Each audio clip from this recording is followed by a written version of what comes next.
Je reproduis ici pour la postérité le témoignage de Néophyte, moine orthodoxe grec et ancien rabbin, sur le thème des meurtres rituels juifs. Le moine Néophytos, qui vécut dans la seconde moitié du XVIIIe siècle et au début du XIXe siècle, fut rabbin jusqu'à l'âge de 38 ans, après quoi il se convertit au christianisme et se retira dans un monastère grec. En 1803, il publia un ouvrage en langue moldave intitulé « Réfutation de la religion des Juifs et de leurs rites à la lumière des Saintes Écritures de l'Ancien et du Nouveau Testament ». Le fragment suivant est tiré de cet ouvrage. « Béni soit le Père, le Fils et le Saint-Esprit, notre Dieu unique, qui veut que tout homme soit sauvé et parvienne à la connaissance de la vérité. Notre Seigneur Jésus-Christ a eu pitié de mon indignité et m'a fait passer des ténèbres à la lumière. C'est pourquoi, dans le but d'offrir un sacrifice de gratitude au divin Sauveur, j'ai écrit ce livre, de petite taille, mais je l'espère très utile pour les chrétiens. Il contient de nombreux secrets juifs qui n'ont été pleinement révélés par personne depuis la crucifixion de Jésus-Christ et jusqu'à ce jour. Comment les Juifs ont-ils pu dissimuler leur utilisation du sang des chrétiens? L'utilisation secrète du sang prélevé par les Juifs sur les chrétiens assassinés est, selon eux, un rite prescrit par Dieu lui-même et mentionné dans les Écritures à travers des expressions mystérieuses. De nombreux érudits ont écrit des livres dans le but de prouver, à l'aide de la Bible, la venue du vrai Messie, promis par Dieu à nos pères, qui est le Seigneur Jésus-Christ, le Fils de la bienheureuse Vierge Marie. Un nombre incalculable de livres ont également été écrits afin de réfuter les croyances superstitieuses et les faux enseignements des Juifs.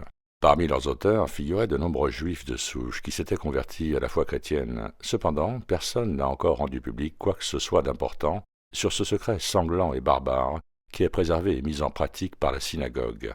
Si un livre faisant allusion à ce secret venait à tomber entre les mains de chrétiens et qu'ils s'en servaient comme référence, les Juifs n'y répondraient que par une moquerie feinte ou par des subterfuges tels que celui-ci. Comment pourrions-nous tuer les chrétiens si notre loi nous interdit de boire du sang? À mon avis, la raison qui empêche les Juifs, même ceux qui se sont convertis au christianisme, de faire des révélations explicites sur ce sujet, est soit qu'ils n'ont en réalité pas été initiés à ce secret, soit que, par une compassion irrationnelle pour notre malheureuse nation juive, ils craignent de provoquer la terrible vengeance des nations chrétiennes sur les Juifs. Cependant, puisque j'ai reçu le saint baptême et l'initiation monastique par la miséricorde de Dieu, je n'aurai pas peur, dans l'intérêt des chrétiens, de dire ouvertement tout ce que je sais de ces rites que j'avais moi-même pratiqués avec zèle et gardés dans le plus strict secret pendant tout le temps où j'ai été hakam ou rabbin.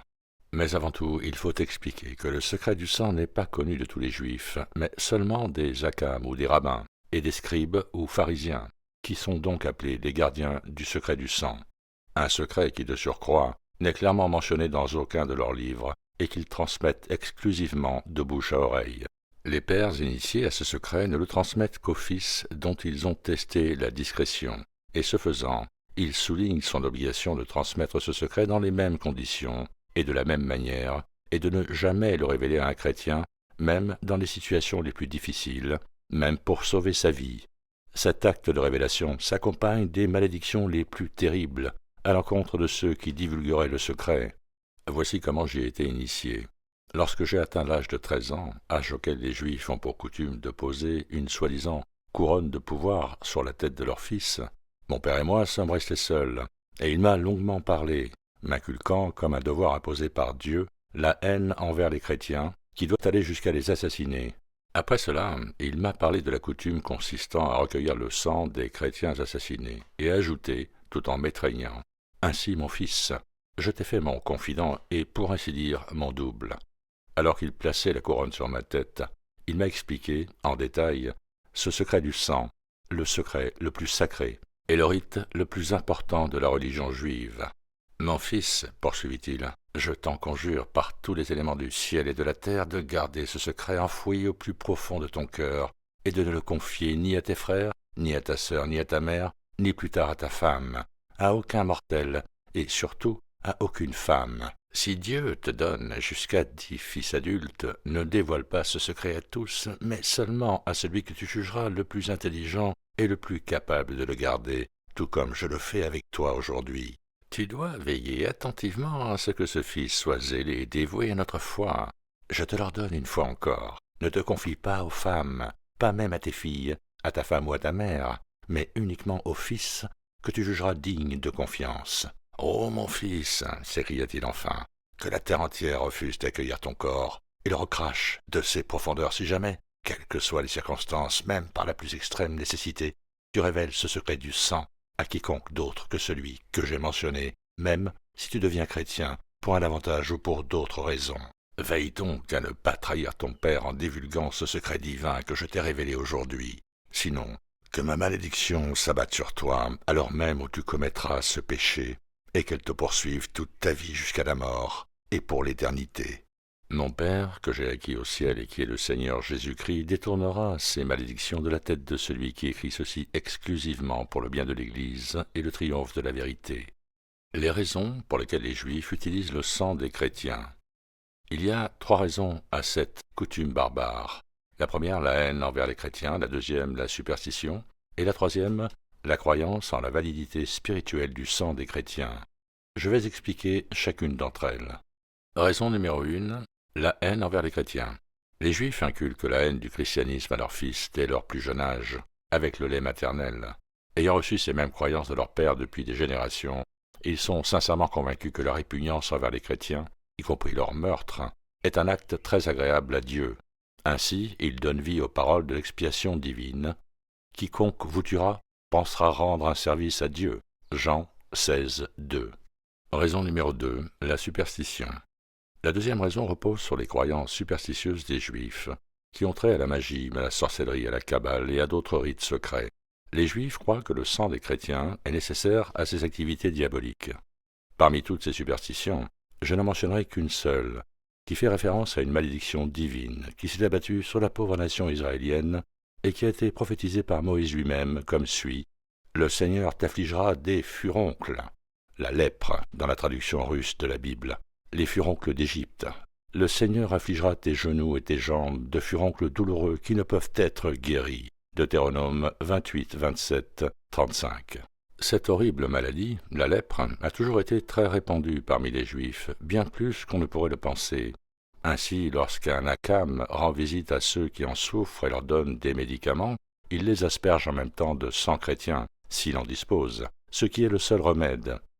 Raison numéro 3, la principale, la croyance juive en la validité spirituelle du sang chrétien.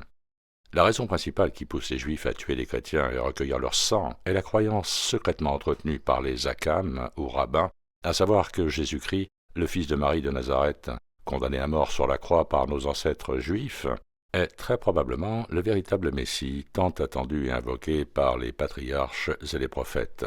Il dispose de suffisamment de prophéties pour en être convaincu. Le passage suivant de Jérémie revêt une importance particulière. « Épouvantez-vous à cette nouvelle, vous les cieux, et frémissez d'horreur, déclare le Seigneur.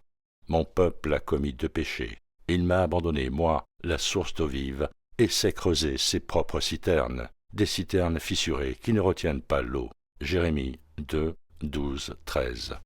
Cette prophétie est bien connue et comprise dans son sens véritable par de nombreux rabbins, tout comme elle était bien connue d'Annas et de Caïphe. Mais, tout comme ces deux-là, les rabbins, par arrogance et dureté de cœur, refusent de l'accepter. Ainsi, en recourant à des interprétations pitoyables, ils ont inventé de nouvelles règles, véritables parodies des sacrements fondamentaux de l'Église, afin d'être sauvés par le sang chrétien, dans lequel ils voient le sang du Messie lui-même. Comment les Juifs utilisent-ils le sang des chrétiens ? En raison de la croyance que je viens de mentionner, les Juifs utilisent le sang des chrétiens comme suit.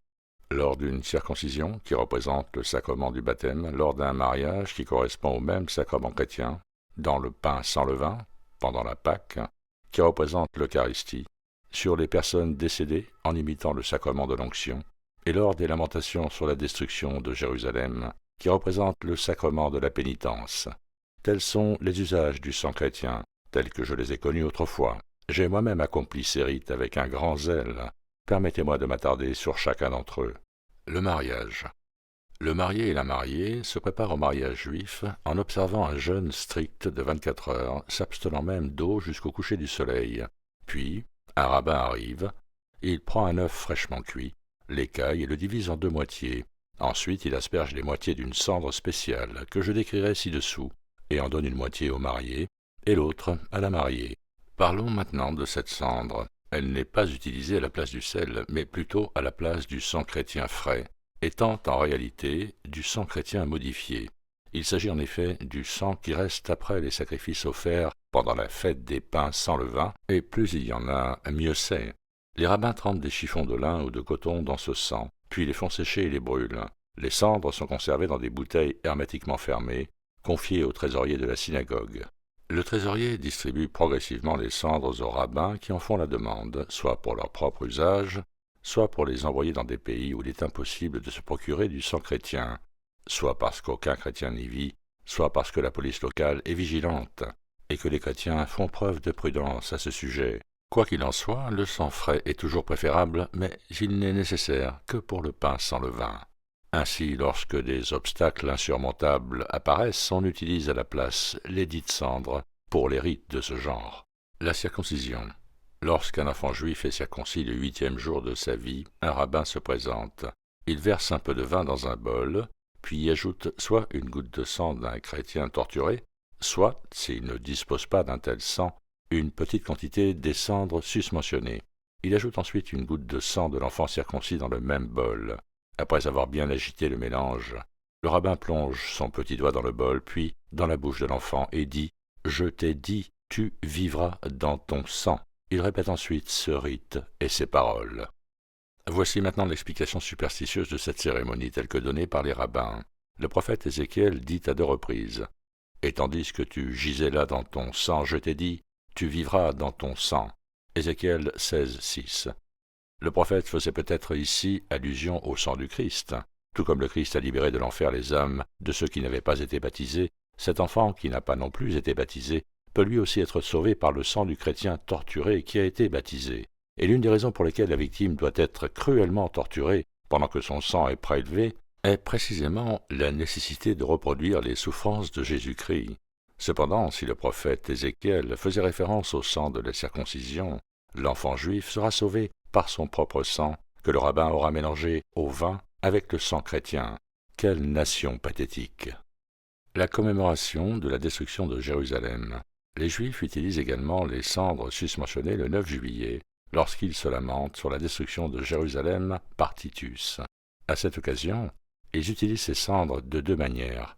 D'abord, ils s'assoient par terre et s'en frottent les tempes. Il serait inconvenant de le faire avec du sang frais. Et ensuite, ils en saupoudrent un œuf dur, que chaque fils d'Israël doit manger. Ils appellent cet œuf Saïda Amavsanka. La mort. Lorsqu'un juif meurt, un akam se rend immédiatement chez lui. Il prend le blanc d'un œuf, y ajoute un peu de sang chrétien et un peu de cendre, et dépose ce mélange sur la poitrine du cadavre, tout en citant prétendument Ézéchiel. « Je répandrai sur vous du sang pur, et vous serez purifiés de toutes vos souillures. » Ézéchiel 36:25.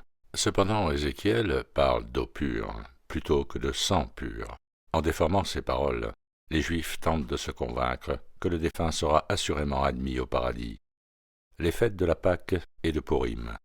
Ces 2 fêtes requièrent le même rite sanglant.